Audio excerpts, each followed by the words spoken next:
Joko Warno, sorry. Joko Sutijowarno. Selamat pagi Pak Joko. Selamat siang Mas Imajudi. Ya. Mungkin karena kenaikan harga BBM jadi agak shock nih Pak. Pak Joko. Ya. Seperti apa Organda mulai melakukan kenaikan tarif angkutan umum dengan dalih BBM naik? Sejauh pengamatan Anda, persentase kenaikan yang diajukan oleh Organda apakah sesuai Pak Joko? Ya, kalau Organda dia angkutan penumpang umum ya nggak apa-apa sih naik. Itu kan kelasnya kelas bebas kalau petinju itu ya. Yep. Saya suka naik, tapi ada perhitungan lah. Soalnya naikannya itu antara 30-35% ya. Nah, kalau wisata beda lagi sedikit. Kalau bis wisata cuma 10% saja. Kenapa berbeda? Kalau bis wisata itu kita sewa bis, penggunaan BBM-nya tergantung mau kemana. Nah, makanya dia hanya biaya untuk ini naik 10%. Lain halnya kalau bis akap, AKDP itu ya, itu kan otomatis include dalamnya adalah biaya bahan bakar BBM masuk di sana. Itu kalau bis ekonomi ikut oleh pemerintah. Tapi sekarang ekonomi nggak ada kok, jarang sekali orang kita nggak mau bis ekonomi. Panas, buruk lagi ya, nggak mau. Coba aja setelah ada jalan tol hilang tuh bis ekonomi, ya berarti bagus ekonomi kita. Tapi gantian sepeda motor, nah itu. Nah, masukan bagi Anda terkait transportasi umum yang tadi menurut Anda masih belum terlalu layak atau nyaman untuk mampu meredam atau mengikuti keinginan pemerintah. Ya, maksudnya penggunaan atau mengkonsumsi BBM, kan kita berharap transportasi umum akan menjadi buffer untuk mengantisipasi kenaikan harga atau konsumsi BBM yang terus melonjak, Pak Joko. Ya, sebenarnya BBM subsidi itu untuk angkutan umum itu nggak usah naik, biar barang kita tuh nggak jadi tinggi. Kecil kok penggunaan angkutan umum itu, nggak banyak. Data saya 2018 menyebutkan itu kan penggunaan BBM subsidi itu 7% kok untuk angkutan umum. Kecil. 93% itu kendaraan pribadi. Nah itu silakan dinaikkan. Itu sebenarnya. Jadi kalau barang kita biar tidak naik, udah subsidi angkutan umum itu nggak usah naik harga BBM-nya. Nah cuman orang pejabatnya malas mikir gitu kan, semuanya dinaikin. Nah, yang anehnya ojolnya kasih driver ojolnya kasih subsidi, ya kacau balau kan. Jadi yang harus disubsidi itu orang yang beralih ke angkutan umum, nggak subsidi, malah hak pribadinya diperbanyak. Nah, itu yang pada aneh juga gitu kan. Jadi sebenarnya itu gunakan aja data 2012, ya. Angkutan umum nggak usah naik, angkutan umum kan angkutan umum orang dan barang. Ya, ini kesempatan sebenarnya pemerintah itu untuk menertibkan angkutan umum kita berbadan hukum, semuanya lah. Saya tahu itu banyak yang tidak badan hukum, artinya plat hitam. Itu badan hukum. Dengan catatan, tadi dia harus punya badan hukum, dan kalau jalan-jalan jangan odol. Jadi bagaimana sekarang tuh sekali gerak dapat semuanya, tapi orang-orangnya malas juga mikir kayak gitu. Jadi sebelum melakukan penaikan, MTI sendiri belum pernah diajak ngobrol sama pemerintah terkait apa akan ada dampaknya bagi transportasi umum apa? Kalau MTI sih yang ngajak radio-radio aja. Jadi satu media ngajak ngomong, mereka nggak mau. Biar aja, jadi ditangkap terus kayak saya ini kan ya. Gitu Pak Joko. Pak Joko, kalau saran dari MTI sendiri terkait pasca kenaikan harga BBM atau kondisi yang saat ini terjadi yang mempengaruhi perekonomian Indonesia, seperti apa MTI bisa memberikan solusi, Pak Joko? Ya, solusi kami tuh di awal begitu. Jadi justru pemerintah itu, ini anehnya begini. DPR itu justru memangkas subsidi angkutan umum, aneh kan? Makanya saya minta tolong media diviralkan aja anggota Komisi 5 yang memangkas 60% subsidi angkutan umum. Itu nggak benar itu. Kalau masih dilakukannya, kita kampanye jangan pilih anggota DPR Komisi 5 yang mengusulkan itu, nggak usah dipilih kembali 2024. Itu aja, kita udah. Jadi kan itu jelas untuk angkutan umum dia pangkas itu 60%. Padahal sekarang pemerintah sedang mengembangkan 11 kota untuk angkutan umum, itu harus diperbanyak. Bukannya ojol dikasih subsidi sopirnya, bukan itu. Itu terbalik-balik seperti itu. Kita itu katanya untuk angkutan umum, ternyata DPR-nya juga nggak setuju, coba bayangin. Ya juga usah dipilih lagi, saya bilang gitu. Saya minta media memviralkan aja itu ke Komisi 5. Iya, agak aneh Jadi juga ya Pak ya. itu kan 1,3 triliun dipangkas tinggal 500 miliar. Gimana daerah? Bahkan mereka anggota DPR tuh minta dibelikan 5 bus untuk dibagi-bagi dia dalam mau kampanye 2024. 2023 lah kampanye ya. 5 bus gitu kan. Nah, itu bahaya juga bagi-bagi bus itu. Nanti kemanfaatannya gimana? Kasihan orang perhubungan yang beli bus, nanti ditanya ke Anda, apa manfaatnya? Nanti masuk bui nanti kan. Betul. Itu anggota DPR pusat apa anggota DPR pedesaan saya pikir kan. Mestinya anggota DPR pusat itu mintanya tolong daerah kami dibuat angkutan umumnya bagus. Nah, gitu kalau cerdas, kan? Seperti Transpakuan. Kalau dapilnya yang mana? Mereka dapil Bogoraya buat kan gitu. Daerah dapilnya Jawa Tengah, gitu caranya.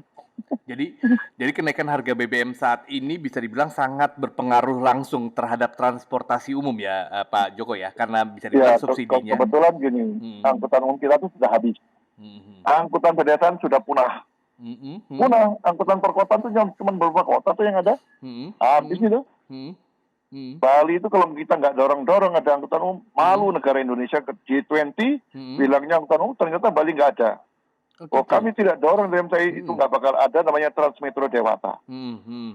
Setidaknya kan bangga lah, oh ada angkutan umum di Bali ya, ini contohnya. Padahal nggak pernah kepikir itu. Mau kasih bus listrik ya tinggal ngajikan aja, tapi kan sudah mulai ada gitu kan. Itu yang mau dipangkas oleh DPR, aneh kan? Jadi pantauan MTI sendiri ada upaya-upaya untuk bisa dibilang mengurangi subsidi dari angkutan umum, sementara pemerintah sendiri sebenarnya coba untuk meredam penggunaan atau konsumsi BBM, tapi kalau misalkan subsidi untuk angkutan umumnya dikurangi, maksudnya jadi nggak inline bisa dibilang seperti itu, Pak Joko. Betul, jadi konyol kan? Kata mau mengurangi subsidi, ya kan? Harus pribadi penggunaan umum, tapi kenyataannya kok malah bertambah. Yang konyolnya lagi, oh nggak usah angkutan umum, sudah ada ojol. Nah, itu di benak kepala daerah di Indonesia seperti itu. Betul, saya tuh sudah ngomong kepala daerah. Mereka bilang nggak perlu, sudah ada ojol kok. Jangan ojol angkutan umum coba. 90% lebih kepala daerah kita itu berpikirnya seperti itu. Kacau kan cara pikirnya kalau kepala daerah. Kalau dari pantauan MTI sendiri, penetrasi ojol ini sudah berapa persen di Indonesia sendiri, Pak Joko? Yang bisa dibilang saat ini intervensinya sudah sampai presiden aja dibodohin kok. Dibohongin, makanya dibohongin presiden itu. Masa presiden ngomong dalam sambutannya nanti mau disubsidi driver ojol ya. Driver lainnya masa nggak kebagian? Memangnya driver ojol jasanya buat apa untuk negara? Itu bukan disubsidi driver ojol, itu yang dapat subsidi itu bukan drivernya, justru aplikatornya. Saya bilang ini aplikatornya bisnis online ini untuk transportasi ya. Itu bisnis gagal. Kenapa negara selalu memelihara bisnis gagal? Di negara lain sudah nggak ada bicara lagi online. Kenapa kita bicara? Karena gagal di Indonesia. Itu nggak perlu disubsidi. Kalau angkutan penumpang yang disubsidi orang yang menggunakan angkutan umum. Kalau driver disubsidi itu yang dilakukan untuk aplikasinya agar driver ini tidak lari, nggak jadi driver lagi. Pendapat driver ojol itu rata-rata sudah di bawah 3,5 juta. Coba saya tanya, nggak sampai 3,5 juta. Jadi kalau ditanya apa pedoman 3,5 juta itu pedomannya adalah driver ojol gitu. Tapi itu tidak diakui oleh aplikator. Sebenarnya ojol itu tidak perlu naik tarifnya, nggak perlu. Yang penting potongannya jangan 20% dari 4 aplikator. Ya, Grab dan Gojek itu motong 20% plus. Kemudian dari Maxim itu antara 9 sampai 15 tergantung apa dia bilang tadi. Saya udah diskusi tadi pagi. Baguslah dia. Ya, dia bisa 9%. Nah, yang paling bagus flat itu adalah yang pendatang baru namanya InDriver. Hanya 10,55%. Saya usulkan pemerintah sudah buat aja aplikasi. Kasihkan ke daerah Indonesia, ya ini aplikasi mereka ngebuat jadilah Pemda itu jadi operatornya entah UPT atau apa, anggapannya UMKM. Udah. Dan mungkin diawali gratis saja dulu, nggak apa-apa. Sebenarnya kenyataannya yang sombong-sombong aplikator itu mereka katakan, ya silakan kalau nggak mau ya ikut yang lain aja. Ya sudah, sekarang pemerintah jangan takut. Buat aplikasi. Gampang aplikasi itu. Kalau kita banyak pandai kok. Ya. Bisa dibilang juga kalau misalkan pemerintah daerah lebih pro pada ojol, bisa dibilang berarti pemerintah daerah gagal untuk mewujudkan transportasi umum yang baik untuk masyarakatnya, bisa dibilang seperti itu, Pak Joko?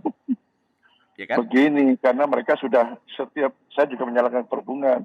Setiap ada acara, mereka belum pernah masuk ke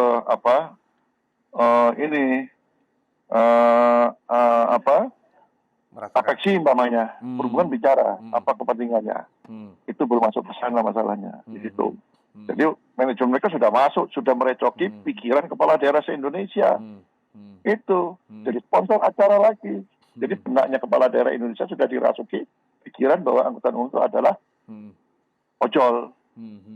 Untuk apa ngomongnya? Tidak ada ojol, selalu begitu. Nah, pertanyaannya kembali lagi, Pak Joko. Ojol itu masuk dalam kategori angkutan umum. Kategori angkutan umum. Kalau MTI sendiri setuju? Gini loh, ojol itu setara sama becak sebenarnya. Maaf ya, sama dengan becak. Dulu kan orang naik becak kesepakatan mau naik kemana umpamanya. Dari dulu kan ada becak kan, sama becak mulai habis ganti ojek pangkalan kan kesepakatan aja kan. Cuman sekarang biar ada ojol kasih online. Online itu cuma cara aja itu kan. Gitu. Cuman tadi sudah masuk ranah politis masalahnya. Ya kan, ada hujan politik, dukung sana, dukung sini. Tapi kan pemerasan terhadap drivernya. Jadi menurut Anda kenaikan harga BBM saat ini tidak berpengaruh langsung buat masyarakat, tapi lebih ke industri dari pengelola ojol itu sendiri, Pak Joko? Iya, kalau untuk ojol ya, kalau mereka dapat subsidi, nanti justru yang menguntungkan tuh aplikatornya dapat subsidi. Karena kalau tidak dikasih uang mereka nggak menjadi driver lagi kan. Atau dia pindah, makanya saya bilang negara buat aja sendiri daripada buat gitu. Uang berapa juta itu kan. Supaya jadi tepat sasaran ya Pak ya. Kan jargon tepat sasaran saat ini kan diungkapkan oleh pemerintah. Masing-masing. Ya nggak apa-apa juga daerah masing-masing punya aplikasinya sama, sehingga saya mau punya aplikasi, saya mau ke Jakarta, kemana aplikasi sama, tinggal masing-masing daerah itu berbeda-beda cara potongannya. Mungkin daerah mau gratiskan juga nggak apa-apa kok, namanya orang bisnis kan udah. Kamu ikut usaha saya gratis Rp0. Saya yakin berbondong-bondong mereka akan beralih daripada kena 20%. Itu cara pemerintah kalau menolong umat manusia yang tertindas tadi. Tapi kalau menolong orang yang kaya, ya tadi model sekarang ini yang ditolong itu sebenarnya bukan orang tertindas, itu sementara. Itu pun 4 bulan nggak seberapa, itu tetap ditindas lagi. Jadi kalau menolong, buatlah aplikasi. Tapi kan pengelola ojol ini itu industri dalam negeri, Pak. Maksudnya pengusaha nasional, Pak. Oh iya. Bukan, teman saya juga bisa tuh buat aplikasi. Kalau nggak mahal, bisa. Indonesia bisa buat aplikasi, siapa tidak bisa. Cuman pada saat itu orang sudah terima yang warna hijau aja gitu, karena masih dapat iming-iming kan. Karena iming-imingnya nggak ada lagi, bakar duitnya sudah selesai. Yang ada pemerasan gitu kan. Nah, itu masalahnya. Jadi kenaikan harga transportasi umum yang masuk di antaranya adalah ojol bagi seorang bagi MTI bisa dibilang kurang tepat sasaran atau seperti apa, Pak Joko? Ya jelas kalau itu hanya diberikan. Jadi kalau memberikan kepada driver nggak apa-apa. Itu kalau kita lihat pembagiannya ada 3 kategori kan. Ada BLT, ada bantuan upah kerja, kalau salah. Satunya bantuan untuk subsidi angkutan umum. Betul, angkutan umum. Yang subsidi angkutan umum itu mau diambilkan dari situ, itu jangan, itu diambilkan pada yang berbadan hukum. Tetapi kalau ada driver yang penghasilnya kurang dari 1,5 juta, dia bisa menerima tadi bantuan upah. Ambil dari situ aja, itu semuanya bebas lah. Nggak ojol pun mau sopir truk, sopir angkot, silakan selama dia mendata penghasilan di bawah 3,5 juta per bulan ya, bisa dapat itu. Tetapi yang 2,17 triliun itu sebaiknya diberikan kepada angkutan umum penumpang, angkutan umum berbadan hukum, penumpang atau barang, dan operasi nelayan. Itu jauh lebih tepat sasaran. Ya, itu dan tidak berisiko bagi daerah. Nanti kalau daerah mau berani membagi ke ojol, saya tuh kasih nanti korban pertamanya anaknya presiden jadi wali kota kemarin dia membagi betul ini, padahal data itu tidak ada sampai detik ini yang tidak punya data loh pemerintah berapa driver ojol se-Indonesia se-Jakarta nggak pernah keluar. Saya selalu bilang yang tahu hanya aplikator sama Tuhan. Sudah, presiden juga nggak ngerti itu jumlahnya berapa coba. Iya, Tapi iya, iya. presiden selalu melindungi. Iya, iya. Ada apa gitu kan. Ini Pilpres sudah usai saya bilang. Jadi kita berharap saat ini dalam kondisi pembagian subsidi yang tepat sasaran bisa dibilang terkait angkutan umum, kita berharap pemberian subsidi yang dilakukan oleh pemerintah yang besarannya lumayan besar tidak mengarah pada pihak-pihak yang bisa dibilang tidak tepat sasaran lah, seperti itu ya Pak Joko. Betul. Ya. Jadi harusnya subsidi tepat sasaran. Syukur-syukur nanti tarif BBM untuk angkutan umum tidak naik. Siap. Khusus saja ya. Nah, karena nanti berpengaruh pada harga barang. Ya. Terima kasih Ketua Bidang Advokasi dan Kemasyarakatan MTI, Pak Joko Setiojarwono. Terima kasih atas masukannya dan kita berharap seperti yang tadi diinformasikan bahwa kondisi atau bentuk subsidi yang dilakukan pemerintah terhadap angkutan umum akan tepat sasaran dan juga mensejahterakan para pengemudi ojol, bukan ke pengelolanya.